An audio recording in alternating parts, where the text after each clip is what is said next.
Hello, basketball people, we have news. Let's go to more news about the Golden State Warriors. I ask you to give a thumbs up and subscribe to my channel, as I am a Warriors fan. Since last season, young Jonathan Kuminga has been involved in trade rumors. Recent events suggest that Kuminga will be traded to another team, and it would be better if he were involved in a trade for Giannis Antetokounmpo.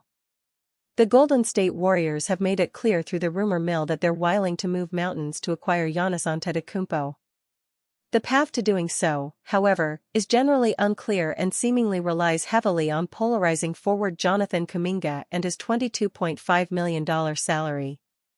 Thankfully, multiple reports have emerged in recent days that Antetokounmpo's current team, the Milwaukee Bucks, have expressed some level of interest in acquiring Kuminga. In the event that the Bucks trade Antetokounmpo to the Warriors, Kuminga will likely play a pivotal role. Milwaukee will likely prioritize youth and upside above all else in the return, and Kuminga is a 23-year-old dynamic scorer with a contract that can facilitate negotiations. Thankfully, Milwaukee appears to be aware of the value he can provide. Anthony Slater of ESPN fanned the flames of a potential Antetokounmpo trade when he reported that the Bucks had their eye on Kuminga during the 2025 period of free agency. But Milwaukee has shown an interest in Kuminga dating to the summer, league sources said, and he would be viewed as an upside swing on a controllable contract as part of the return package.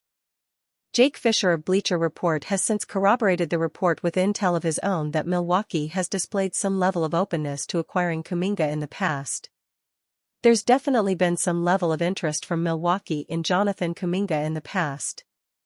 That doesn't necessarily guarantee that a trade will be executed, but the Warriors seemingly have an in to potential Antetokounmpo negotiations. Bucks' interest in Jonathan Kuminga validates Warriors' Giannis dreams. Golden State's financial situation has effectively made Kuminga a necessary inclusion in any potential trade for Antetokounmpo. Jimmy Butler has a matching salary to Antetokounmpo's, but he recently tore his ACL and will turn 37 before the start of the 2026-27 season. As such, it's unlikely that the Bucks would be willing to give up one of the best players on the planet without confidence in the future impact of the returning package. Kuminga would certainly help in that regard given his $22.5 million salary and how it can be packaged with other pieces on the roster. One option would be to build the framework of a deal around Butler's matching salary, Kuminga, and productive guard Brandon Podziemski, who makes just under $3.69 million this season and still has a fully guaranteed year left on his rookie-scale contract. Golden State would then take back Kyle Kuzma's $22.4 million contract and include as many as 4 first-round draft picks, the latter of which Slater stated in the aforementioned report that the franchise is willing to do. Jonathan Kuminga has the salary to help make a Giannis trade work. Other paths could be explored, including packaging Kuminga with Draymond Green and his $25.8 million salary. Golden State could then include one of Moses Moody or Podziemski, and perhaps even Will Richard, as well as the 4 first-round picks Milwaukee will certainly request. Regardless of how a potential trade manifests, the bottom line remains that Kuminga will be an essential piece of this puzzle. Despite his turbulent tenure with the Warriors, there's thankfully still reason for Milwaukee to be intrigued by Kuminga's potential. At 23 years of age, he has career averages that translate to 20.3 points, 6.8 rebounds, 3.0 assists, 1.0 steal, and 0.7 blocks per 36 minutes on 50.3% shooting from the field. If Fisher and Slater's respective reports prove true, then the Bucks appear at least somewhat interested in seeing what Kuminga can offer in an environment that favors him. Steve Kerr discussed the deadline with Jonathan Kuminga. The Golden State Warriors are expected to be quite active in making deals ahead of the trade deadline.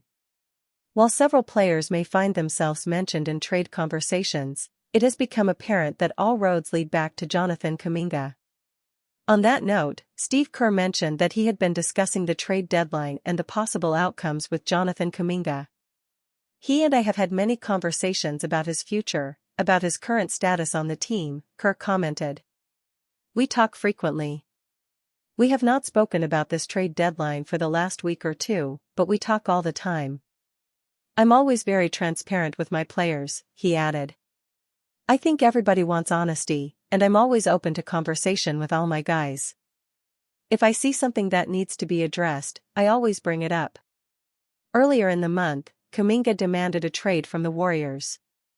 Shortly after, Jimmy Butler sustained a season-ending injury, effectively forcing Golden State to rely on the 24-year-old to shore up the rotation. Although this hasn't been favorable for Kuminga, given Golden State's circumstances, the team hasn't had any option but to retain him. Currently, the Warriors find themselves closely linked in trade talks involving Giannis Antetokounmpo. While acquiring the Bucks superstar would undoubtedly be ideal for the Warriors, considering that they may also have to part with Kuminga in a potential deal, Golden State may have some big decisions to make ahead of the deadline. Ex-Warrior urges Giannis to ditch Stephen Curry team-up due to Steve Kerr's habit.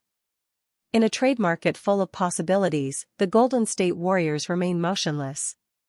Sitting 8th in the West with a 27-22 record, the team has something to offer to teams. Their humble demand is to have Giannis Antetokounmpo solve Stephen Curry's troubles on the court. Sadly, Antetokounmpo seemingly doesn't want to join the Dubs. And given Steve Kerr's habits, ex-Warriors star DeMarcus Cousins feels that the Greek Freak should stick to his plan. You also have to consider Steve Kerr. Is he even the right guy to coach a talent like Giannis, as far as how his system goes? Cousins said on Run It Back. This isn't a guy that's shown throughout his history to really tweak his system. It's more so you have to come in and fit the system. I don't necessarily know if Giannis is the perfect fit for that system. Steve Kerr has built the Golden State Warriors around a flowing attack powered by movement, speed, and perimeter pressure. The offense leans on constant passing, relentless screening away from the ball, and a fast tempo that maximizes Stephen Curry's shooting gravity. Moreover, the system demands that every player cuts, spaces the floor, and switches defensively without hesitation. This approach delivered 4 championships, even persuading Kevin Durant to reshape his game within a free-flowing and role-flexible structure. Draymond Green became central to this vision by anchoring defense while operating as a playmaking hub. However, this same structure raises questions when applied to Giannis Antetokounmpo. Giannis dominates through downhill force, transition attacks, and physical scoring near the rim. Those strengths rely on structured actions like pick and rolls, post touches, and controlled half-court sets. In contrast, Kerr's offense prioritizes pace, ball security, and spacing over repeated interior pressure, which could push Giannis into uncomfortable perimeter roles. Therefore, the concern centers on adaptability. Kerr has adjusted before, including lineup innovations that reshaped the league. Still, critics argue he prefers system loyalty over talent-specific redesigns. As the NBA shifts towards size and power, pairing Kerr and Giannis feels risky. The fit demands real structural change, not surface-level tweaks, and that remains the unanswered question.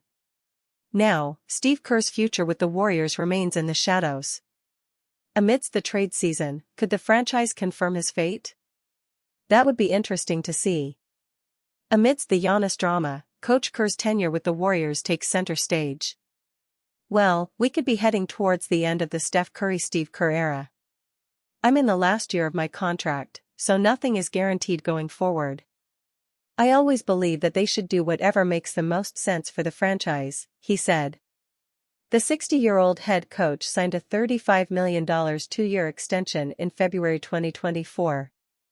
And entering the 2025-26 season, he didn't seek another extension. Kerr views uncertainty around his future as beneficial for both himself and the Warriors. He has maintained that he remains undecided on whether he will return for a 13th season with the team. Let's wait until the end of the year and see if everybody's aligned, Kerr said. If we are, then we'll keep going. If not, then we won't, Kerr clarified. It'll depend how the season ends, what the future looks like, all of that factors in.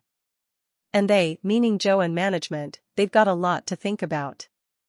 It's a really interesting time for the organization. Now, the Warriors are frozen between legacy and change. On one side sits Stephen Curry's ticking window, on the other, Steve Kerr's rigid blueprint and an uncertain future. Meanwhile, Giannis Antetokounmpo hovers as an idea more than a reality. Therefore, this moment feels bigger than a trade. It feels like a crossroads. And Golden State must finally choose a direction. Moses Moody is entering rarefied air for Warriors' all-time shooters. Moody's strong shooting performance against Utah has added more depth to his career resume. Moses Moody just carved his name into Warriors history, and the timing couldn't be more perfect. With 26 points, 5 rebounds, and 5 three-pointers on 78% true shooting against the Utah Jazz, Moody joined a list that reads like a Warriors Ring of Honor ballot. He's now tied for 10th in franchise history with 12 games of 5+ threes in a Warriors uniform.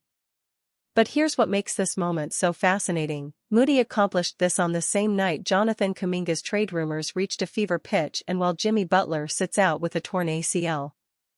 The Warriors are searching for answers to their championship puzzle, and one of those answers just went for 26 on elite efficiency while everyone was looking elsewhere. Let's talk about that list for a second, because when I saw it I had to see if I could guess everyone else with at least 12 games with 5 made triples or more in a Warriors uniform. Follow along and see how many you guess. Stephen Curry sits at the top with 404 games of 5+ threes because of course he does. The man invented the modern three-point revolution and continues to redefine what's possible at 37 years old. Klay Thompson's 171 games in second place represent the purest shooting excellence this franchise has ever seen outside of Curry himself. These aren't just numbers. They're testament to a dynasty built on the three-point line. Jordan Poole's 31 games at third place remind us of what the Warriors once had, a young guard who could get scorching hot from deep before the relationship soured and he was shipped to Washington. Jason Richardson's 22 games take us back to the dark days when he was the lone bright spot, throwing down posters and launching threes for terrible Warriors teams. Andrew Wiggins at 17 games shows you what this team gained when they salvaged his career, turning a disappointment into a championship contributor. Latest video from SB Nation. The history gets deeper.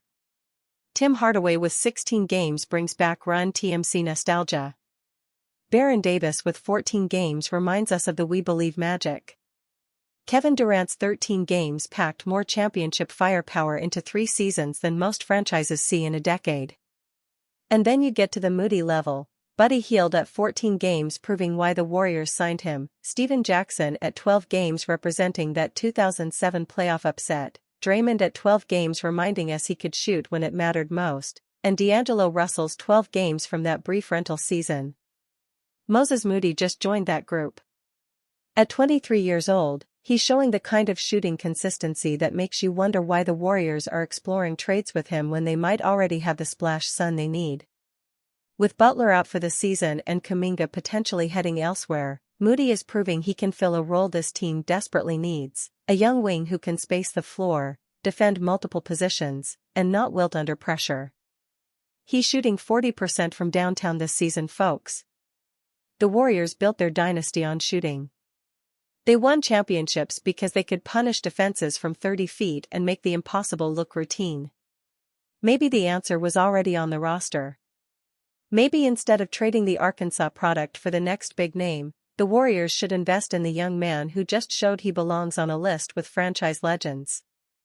Because on nights like tonight, Moses Moody doesn't just look like a role player. He looks like a piece of the future of Warriors basketball, shooting threes at a historic rate while everyone else is too busy looking at trade rumors to notice. The Warriors have always been built on shooting. Maybe it's time they remember that.